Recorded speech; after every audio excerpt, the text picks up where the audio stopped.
शिक्षा से ही बदलाव की इबारत लिखी जाती है, विकास के आयाम तय किए जाते हैं। तभी शिक्षा मंत्री प्रदेश की शिक्षा व्यवस्था की दशा दिशा बदलने के प्रयास में जुटे हुए हैं। शनिवार को भरतपुर पहुंचे दिलावर अपने चिर परिचित अंदाज में नजर आए। इसी पर देखिए रिपोर्ट।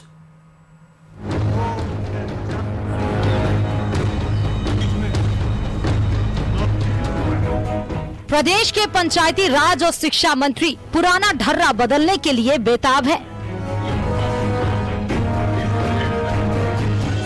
इसी कड़ी में उन शिक्षकों की सूची मांगी जा रही है जिन पर कांग्रेस सरकार में खासी मेहरबानी रही।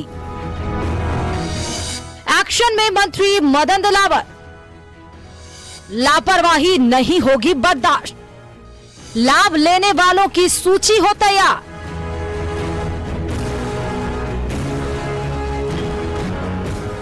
मदन दिलावर शिक्षा विभाग से कांग्रेस राज में चांदी कूटने वालों की लिस्ट मांग रहे हैं, जहां एक पद पर एक से अधिक अधिकारी कर्मचारी लगे हुए हैं।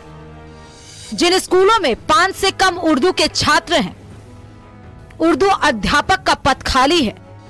पिछले 5 साल में कितने अधिकारी कर्मचारी एपीओ रहे, पद स्थापित स्थान पर किसके आदेश से काम करते रहे।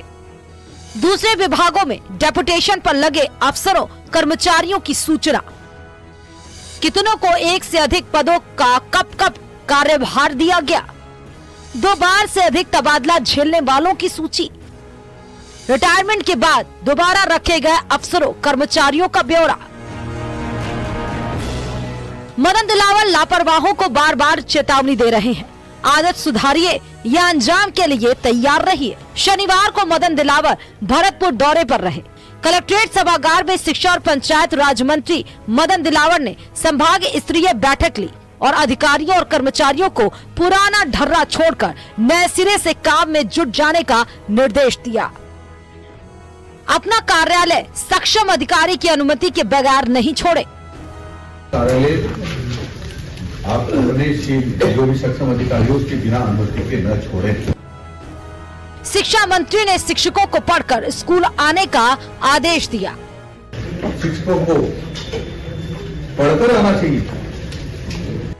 बैठक लेने के बाद मीडिया से बातचीत के दौरान दिलावर ने कहा कि प्रदेश के मदरसे भी आम शिक्षा के मंदिर की तरह ही हैं, इसलिए हमारी प्लानिंग है कि मदरसों का संचालन भी आम विद्यालयों की तरह ही हो। हमारी प्लानिंग तो ये है कि मदरसे भी एक शिक्षालय है या शिक्षा के मंदिर हैं, उनको भी आम शिक्षा मंदिर की तरह चलाना चाहिए, आम विद्यालय की तरह उनको चलाना चाहिए। यूनिफॉर्म सिविल कोड को लेकर मंत्री ने कहा कि यह पूरे देश में लागू होना चाहिए और पूरे देश में लागू होगा। राजस्थान में भी तैयारी की जा रही है। ये तो पूरे देशवासियों की मांग है, पूरे देश में लागू होना चाहिए। हम इस भारत माता के बेटे सब, पूजा पद्धति हमारी कोई भी होगी तो जो भारत माता के बेटे हैं, तो फिर भारत माता के बेटे आपस में भेदभाव एक दूसरे कैसे कर सकते हैं, एक दूसरे से अलग पहचान कैसे बना सकते हैं। हमको एक साथ रहना है तो फिर एक ही कानून से आगे जाए।